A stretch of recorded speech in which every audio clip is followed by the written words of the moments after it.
You can change your life after listening this short story. Must watch till end. This story is about a person who did not have any success in his life. Let's begin. Once a famous advisor of a certain king was on his way to a meeting with the king and other advisors. Out of the corner of his eye, he saw a dead mouse by the roadside. He said to those who were with him, even from such small beginnings as this dead mouse, an energetic young fellow could build a fortune.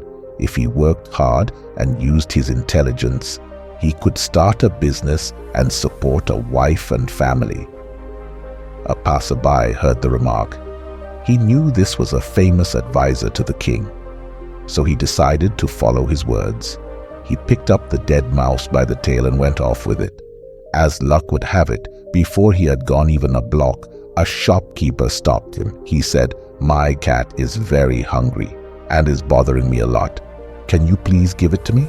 I'll give you 2 copper coins for that mouse." So it was done. With the 2 copper coins, he bought sweet cakes and waited by the side of the road with sweet cakes and some water, as he expected. Some people who picked flowers for making garlands were returning from work. Since they were all hungry and thirsty, they agreed to buy sweet cakes and water for the price of a bunch of flowers from each of them. In the evening, the man sold the flowers in the city. With some of the money, he bought more sweet cakes and returned the next day to sell to the flower pickers. One day there was a terrible storm, with heavy rains and high winds. While walking by the king's pleasure garden, he saw that many branches had been blown off the trees and were lying all around.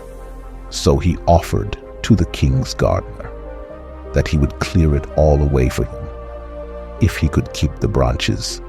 The lazy gardener quickly agreed. The man found some children playing in a park across the street. They were glad to collect all the branches and brush at the entrance to the pleasure garden for the price of just 1 sweet cake for each child.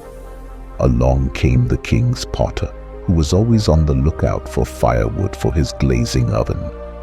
When he saw the piles of wood the children had just collected, he paid the man a handsome price for it. He even threw into the bargain some of his pots. With his profits from selling the flowers and the firewood, the man opened up a refreshment shop. One day, all the local grass mowers who were on their way into town stopped in his shop. He gave them free sweet cakes and drinks. They were surprised at his generosity and asked, "What can we do for you?" He said there was nothing for them to do now, but he would let them know in the future. A week later, he heard that a horse dealer was coming to the city with 500 horses to sell. So he got in touch with the grass mowers and told each of them to give him a bundle of grass. He told them not to sell any grass to the horse dealer until he had sold his. In this way, he got a very good price. Time passed until one day, in his refreshment shop, some customers told him that a new ship from a foreign country had just anchored in the port. He saw this to be the opportunity he had been waiting for. He thought and thought until he came up with a good business plan.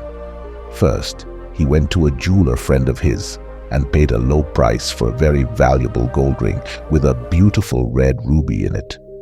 He knew that the foreign ship was from a country that had no rubies of its own, where gold too was expensive. So he gave the wonderful ring to the captain of the ship as an advance on his commission. To earn this commission, the captain agreed to send all his passengers to him as a broker. He would then lead them to the best shops in the city. In turn, the man got the merchants to pay him a commission for sending customers to them. Acting as a middleman in this way, after several ships came into port, the man became very rich. Being pleased with his success, he also remembered that it had all started with the words of the king's wise advisor. So he decided to give him a gift of 100,000 gold coins. This was half his entire wealth.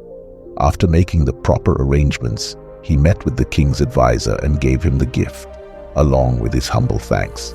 The advisor was amazed and he asked, "How did you earn so much wealth to afford such a generous gift?" The man told him it had all started with the advisor's own words not so long ago. They had led him to a dead mouse, a hungry cat, sweet cakes, bunches of flowers, storm-damaged tree branches, children in the park, the king's potter, a refreshment shop, grass for 500 horses, a golden ruby ring, good business contacts, and finally, a large fortune. Hearing all this, the royal advisor thought to himself, "It would not be good to lose the talents of such an energetic man. I too have much wealth, as well as my beloved only daughter. As this man is single, he deserves to marry her. Then he can inherit my wealth in addition to his own, and my daughter will be well cared for." This all came to pass, and after the wise advisor died, the one who had followed his advice became the richest man in the city. The king appointed him to the advisor's position. Throughout his remaining life, he generously gave his money for the happiness and well-being of many people.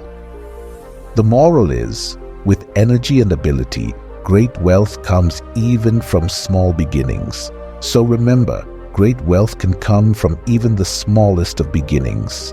It's not about your starting point, but about the energy and abilities you bring to the table. By creating a solid plan, leveraging your unique skills, and adopting the right mindset, you can achieve remarkable wealth. So, dream big, work hard, and believe in yourself. The sky's the limit when it comes to creating wealth from humble beginnings. Thank you for watching A Impor Motivation and Stories.